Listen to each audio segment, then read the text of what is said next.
Hello dear students, welcome back to our YouTube family. Student देखिए, आज हम एक नया टॉपिक स्टार्ट कर रहे हैं जिसका नाम है linear differential equation with constant coefficient.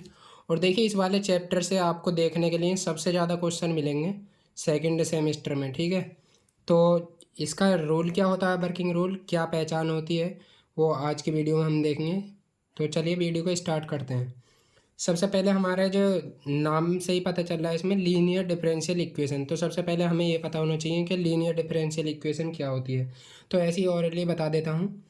Linear differential equation मतलब उसमें डिपेंडेंट वेरिएबल जो होगा और उसका डेरिवेटिव जो होगा, एक तो उन दोनों की डिग्री जो वन होनी चाहिए और दूसरी कंडीशन उन दोनों की आपस में प्रोडक्ट नहीं होनी चाहिए। यानी मैं किस किस की बात कर रहा हूँ, डिपेंडेंट वेरिएबल। जैसे मान लीजिए इस वाली इक्वेशन में ले लेते हैं, डिपेंडेंट वेरिएबल क्या है वाई और इंडिपेंडेंट वेरिएबल क्या है एक्स।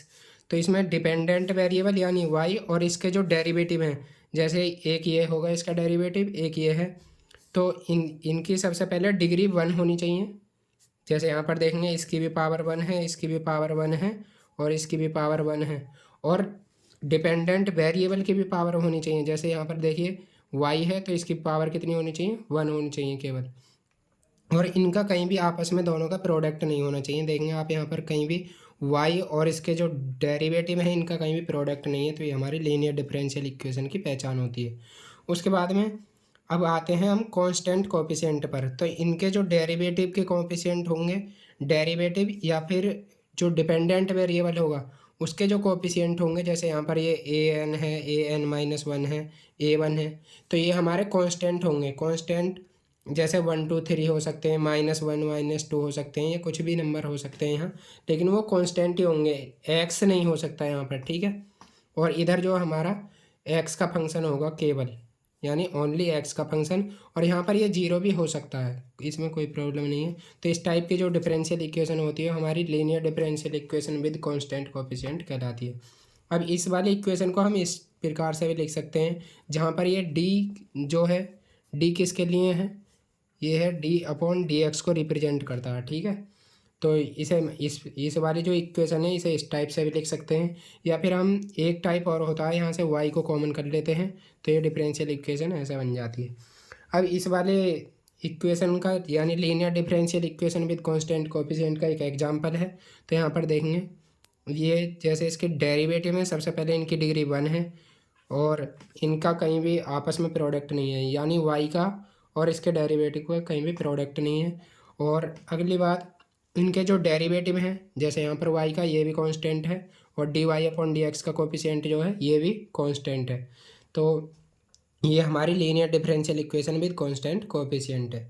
उसके बाद में इस वाली इक्वेशन का सॉल्यूशन जो होता है वो हमारे लिए इम्पोर्टेंट है। तो वो कैसे होता है, देखिए इसके जो सॉल्यूशन होते हैं वो दो पार्ट में होते हैं। नंबर एक होता है हमारा कॉम्प्लीमेंट्री फंक्शन, और कॉम्प्लीमेंट्री जो फंक्शन होता है वो इतने पार्ट का सॉल्यूशन होता है, ठीक है। इतने पार्ट का सॉल्यूशन होता है हमारा कॉम्प्लीमेंट्री फंक्शन, और इसका जो पार्ट का सॉल्यूशन होता है वो हमारा पार्टिकुलर इंटीग्रल कहलाता है। यानी इसका कंप्लीट सॉल्यूशन की बात करें तो होता है हमारा complementary function plus particular integral. तो अब यहाँ पर वर्किंग रूल देखते हैं कॉम्प्लीमेंट्री फंक्शन फाइंड करने के लिए। सबसे पहले जो इक्वेशन दी गई होती है इधर वाली LHS वाली, ये जो इक्वेशन होती है इतनी, इसे हम लिख लेते हैं। जैसे मान लीजिए ये हमें कोई इक्वेशन दी गई है, यहाँ क्यू ऑफ एक्स भी हो सकता था, लेकिन हमें लेना है केवल LHS वाला पार्ट।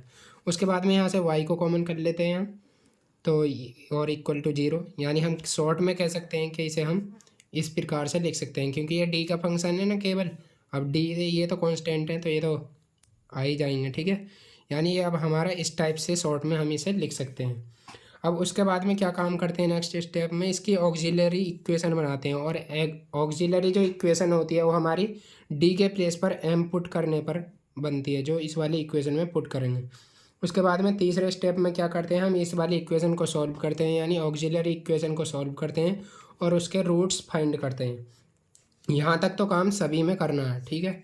उसके बाद में क्या करना है, जब हमारे रूट्स जो हैं ऑक्सिलरी इक्वेशन के वो हमारे सभी के सभी डिफरेंट हैं, यानी मान लीजिए यदि तीन रूट हैं और तीन के तीन डिफरेंट हैं। एक बात और, जैसे ये nth ऑर्डर की डिफरेंशियल इक्वेशन है तो इसके रूट्स जो हैं वो n होंगे, ये आपको ऑलरेडी पता है। और जैसे थर्ड ऑर्डर की हुई तो इसके रूट्स जो होंगे वो 3 होंगे। अब जब इसका हम कॉम्प्लीमेंट्री फंक्शन फाइंड करेंगे, ठीक है, तो इस टाइप से होगा c1 e की पावर m1 x, यानी उतने ही कांस्टेंट होंगे जितना कि ऑर्डर है। जैसे nth ऑर्डर का एग्जांपल लिया था मैंने, तो यहाँ पर n कांस्टेंट है और e की पावर mn x। जैसे मान लीजिए यदि हमारा m1 बराबर आ जाता 2 और m2 बराबर आ जाता 3, तो इसका जो कॉम्प्लीमेंट्री फंक्शन हो जाता वो हो जाता c1 e की power 2x plus c2 e की पावर 3x। इस टाइप से हमारा कॉम्प्लीमेंट्री फंक्शन हो जाता।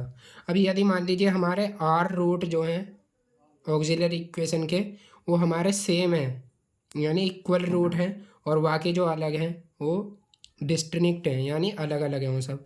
तो इस कंडीशन में जो कॉम्प्लीमेंट्री फंक्शन फाइंड करते हैं वो इस टाइप से होता है। c1 को ऐसे ही रहने देते हैं, बस x की मल्टीप्लाई करते चले जाते हैं। जैसे r कांस्टेंट है तो x की पावर r-1 तक पावर आएंगी x की, और उसके बाद में e की पावर, चाहे आप यहाँ पर m1 लिख लो m2 लिख लो, ये सेम ही रहेगी। यहाँ r ये सभी समान है तो यहाँ मैंने mr लिख दिया है, ठीक है।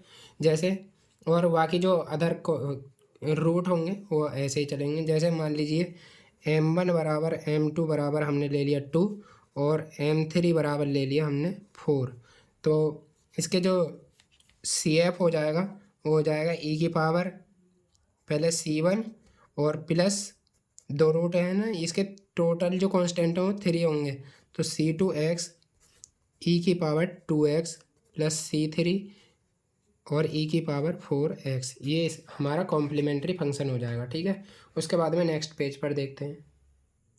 उसके बाद में तीसरा केस आता है जब हमारे ऑक्सिलरी इक्वेशन के केस में जो इसके रूट्स हैं ऑक्सिलरी इक्वेशन के वो हमारे कॉम्प्लेक्स हों। जैसे कि मान लीजिए, और जब ये रूट्स आएंगे वो हमारे पेयर की फॉर्म में आएंगे। जैसे m बराबर plus alpha plus minus iota beta ऐसे, तो एक हमारा जब प्लस लेंगे तो ये हो जाएगा रूट, और जब माइनस लेंगे तो ये रूट हो जाएगा हमारा। आयोटा आपको पता ही है, आयोटा जो होता है अंडर रूट माइनस आई 1 के बराबर होता है। तो अब इसके रूट्स कैसे फाइंड करते हैं, तो देखो इसमें मैंने 2 रूट लिए हैं केवल, जबकि हमारी जो इक्वेशन थी वो nth ऑर्डर की थी, तो nth रूट लिखने पॉसिबल नहीं थे, तो इसी वजह से मैंने 2 लिए हैं, यानी ये सेकंड ऑर्डर की डिफरेंशियल इक्वेशन के लिए हैं। तो इसका जो कॉम्प्लीमेंट्री फंक्शन होता है वो हो जाता है, इसका जो रियल पार्ट है वो e की पावर में आ जाता है, और जो इमेजिनरी पार्ट है वो कॉस और साइन के फॉर्म में आ जाता है। तो देखिए इस वाले एक्सप्रेशन को हम इस टाइप से भी लिख लेते हैं, या कहीं कहीं इस टाइप से भी लिख सकते हैं, ठीक है। उसके बाद में यदि ये रिपीट कर जाएं, जैसे हमारे 4 रूट मान लीजिए, अब हम ये 4 हो गए रूट्स, ठीक है, जिसमें m1 बराबर है m2 के और m3 बराबर है m4 के। तो इस कंडीशन में बस c1 को रिप्लेस कर देना है c1 प्लस c2x से, और कुछ नहीं करना है। यानी जब भी रिपीटेड रूट आए तो केवल c1 को रिप्लेस कर देना है c1 प्लस c2x, और यदि और रूट होता है एक और इक्वल तो यहाँ पर हो जाता है c3x², बस और कुछ नहीं करना। उसके बाद में यदि हमारे ऑक्सिलरी इक्वेशन के रूट्स जो हैं वो इरेशनल नंबर है, जैसे कि alpha plus minus root beta के फॉर्म में आ जाएं, तो जब प्लस लेंगे तो ये हो जाएगा एक रूट, और जब माइनस लेंगे ये एक रूट हो जाएगा। तो इस कंडीशन में जो हमारा कॉम्प्लीमेंट्री फंक्शन होता है, तो e की पावर x जो है उसके मल्टीपल में तो चला जाता है हमारा रियल पार्ट, और जो इसका रियल, देखिए रियल तो दोनों ही हैं। उसके बाद में जो एल्फा होता है हमारा वो तो आ जाता है e की पावर में, और जो रूट वाला है वो हमारा कॉस हाइपरबोलिक में आ जाता है। जैसे कॉस हाइपरबोलिक और साइन हाइपरबोलिक, इन दोनों में बस एक डिफरेंस है, इसमें खाली साइन कॉस थे और इसमें कॉस हाइपरबोलिक और साइन हाइपरबोलिक है, ठीक है। ऐसे ही यहाँ पर इसे इस टाइप से सेम जैसे हमने ये लिखे थे ऊपर वाले, तो इन्हें भी इसी टाइप से लिख सकते हैं। उसके बाद में यदि रिपीट कर जाएँ तो वही c1 को c1 प्लस c2 से रिप्लेस कर देंगे। जैसे एग्जांपल ले रखा है मैंने एक, इसमें जो रूट्स हैं वो डिस्टिंक्ट हैं, तो इसका जो कॉम्प्लीमेंट्री फंक्शन हो जाएगा, पहली बात तो इसका जो कंप्लीट आंसर हो जाएगा वो CF प्लस PI होता है। अब इधर 0 है तो इसका जो कंप्लीट सॉल्यूशन है वो केवल CF ही हो जाएगा, यानी कॉम्प्लीमेंट्री फंक्शन ही हो जाएगा। तो इसे सॉल्व करने के लिए क्या करते हैं, डी के प्लेस पर एम पुट करेंगे तो ये हमारी ऑक्सिलरी इक्वेशन आ जाएगी। उसके बाद में इस ऑक्सिलरी इक्वेशन को सॉल्व करना है तो इसके फैक्टर करने होते हैं हमें, तो ये हमारी एक क्वाड्रेटिक इक्वेशन है, तो आप श्रीधराचार्य वाला सूत्र यहाँ पर फॉर्मूला लगा सकते हैं, उससे आसानी से निकल जाएंगे। फैक्टर आसानी से हो रहे हैं तो फैक्टर कर लेंगे। उसके बाद में m1 की वैल्यू हमारी 3 आ गई और m2 की वैल्यू 4 आ गई। तो इसका जो कॉम्प्लीमेंट्री फंक्शन होगा c1 e की power m1 x plus c2 e की पावर m2 x। केवल m1 और m2 की वैल्यू पुट करनी है, तो एक 3 है और एक 4 है, ये हमारा आंसर हो जाएगा। उसके बाद में दूसरी इक्वेशन है, ये है, तो इसका सॉल्यूशन मैं कर के दिखाता हूँ, ठीक है। सबसे पहले क्या करना है, इसकी ऑक्सिलरी इक्वेशन बनानी है। तो ऑक्सिलरी इक्वेशन के बनाने के लिए या पहले इसे हम शॉर्ट में लिखते हैं। कैसे? इसके लिए लिख सकते हैं d² माइनस 2d और +1, और यहाँ से y बाहर कर लेंगे =0। अब इसकी ऑक्सिलरी इक्वेशन बनाएंगे, तो ऑक्सिलरी इक्वेशन क्या हो जाएगी, d के प्लेस पर केवल m पुट कर दो, तो m² माइनस 2m + 1 = 0। तो आप देखेंगे ये किसका फॉर्मूला बनना है, m-1 का होल स्क्वायर =0, यानी हमारी जो m1 बराबर हो जाएगा m2 के, और किसके बराबर आ जाएंगे, 1 के बराबर आ जाएंगे। तो इसलिए इसका जो कॉम्प्लीमेंट्री फंक्शन हो जाएगा CF बराबर हो जाएगा c1 + c2x, और e की पावर m1 के प्लेस पर कितना है,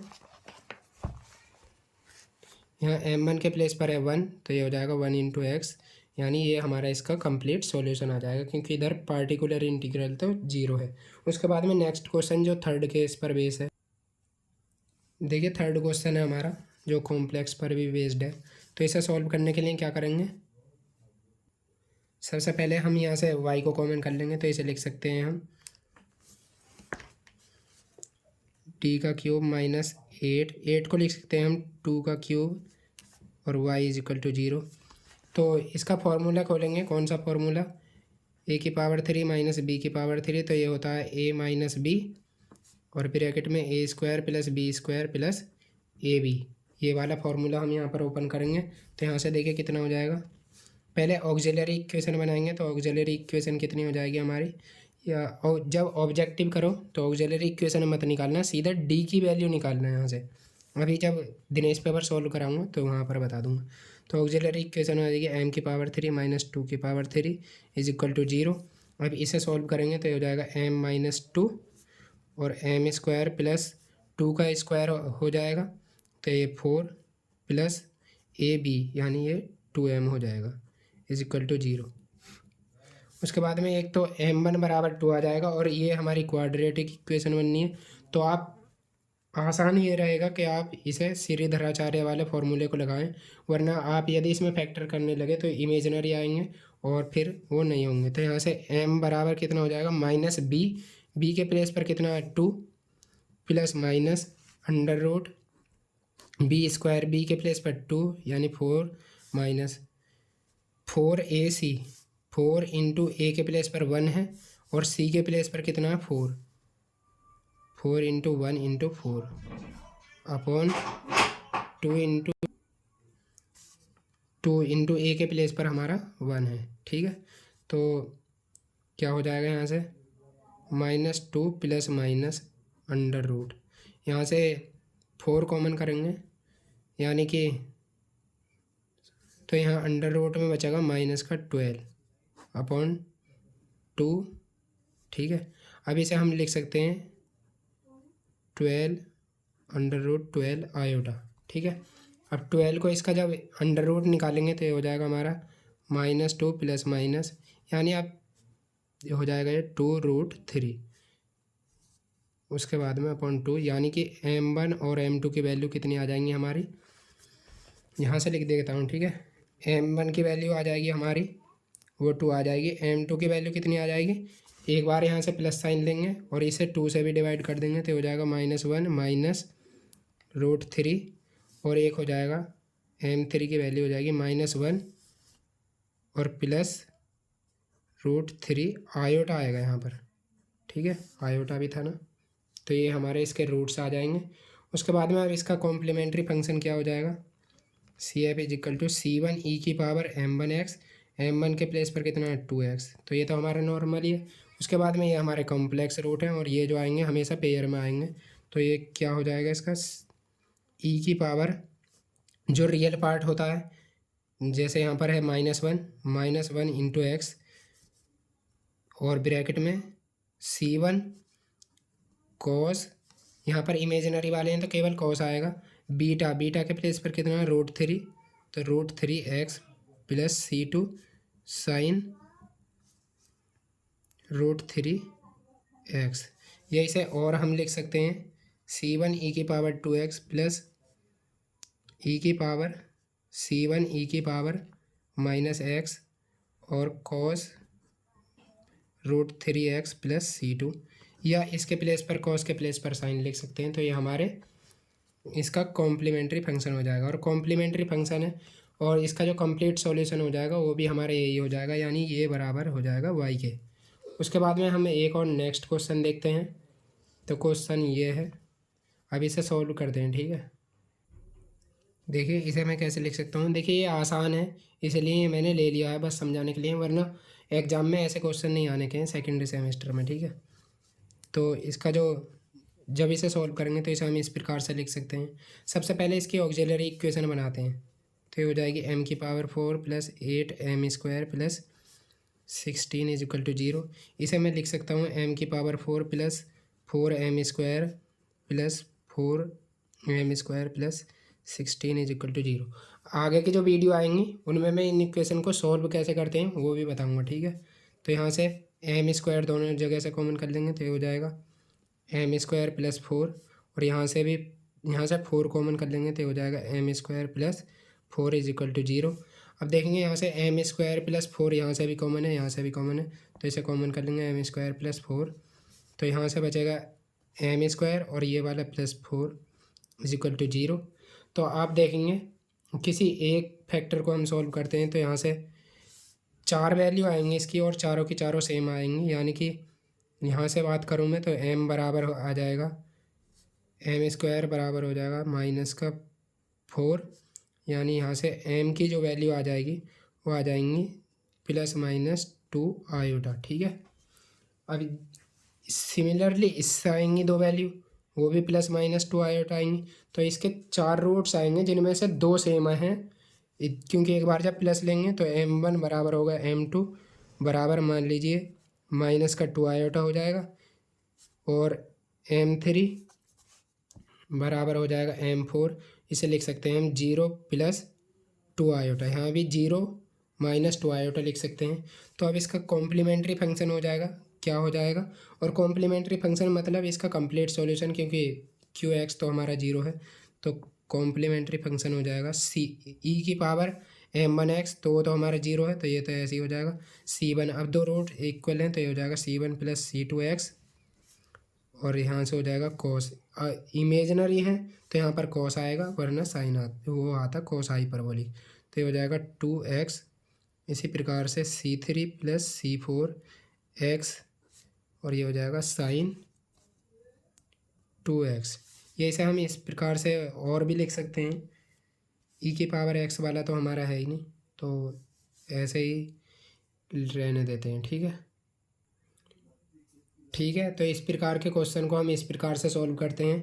उसके बाद में जो हमारे हाइपरबोलिक वाले हैं बस उसमें कुछ नहीं होने का, बस जो रूट आएंगे मेन काम जो है इसमें ऑक्सिलरी इक्वेशन के रूट्स फाइंड करने हैं और ये केस याद रखने हैं। मैक्सिमम जो आएंगे वो 3rd ऑर्डर तक की आएंगी, उससे आगे की मुश्किल आएंगी, और यदि आएँ तो इस प्रकार के आएंगे जो आसानी से सॉल्व हो जाएँ। तो आज के वीडियो में इतना ही रहने देते हैं, नेक्स्ट वीडियो में हम पार्टिकुलर इंटीग्रल के बात करेंगे, और कॉम्प्लीमेंट्री फंक्शन में इससे ज़्यादा कोई फार्मूला नहीं है, तो आप इन्हें याद कर लेना, बहुत अच्छे नंबर आएंगे। और सबसे ज़्यादा इंपॉर्टेंट चैप्टर है ये सेकेंड सेमेस्टर के लिए, तो इसे अच्छे से प्रिपेयर करना। तो आज के लिए इतना ही रहने देते हैं, मिलते हैं फिर नेक्स्ट वीडियो में, तब तक के लिए टेक केयर, बाय बाय, जय हिंद, जय भारत।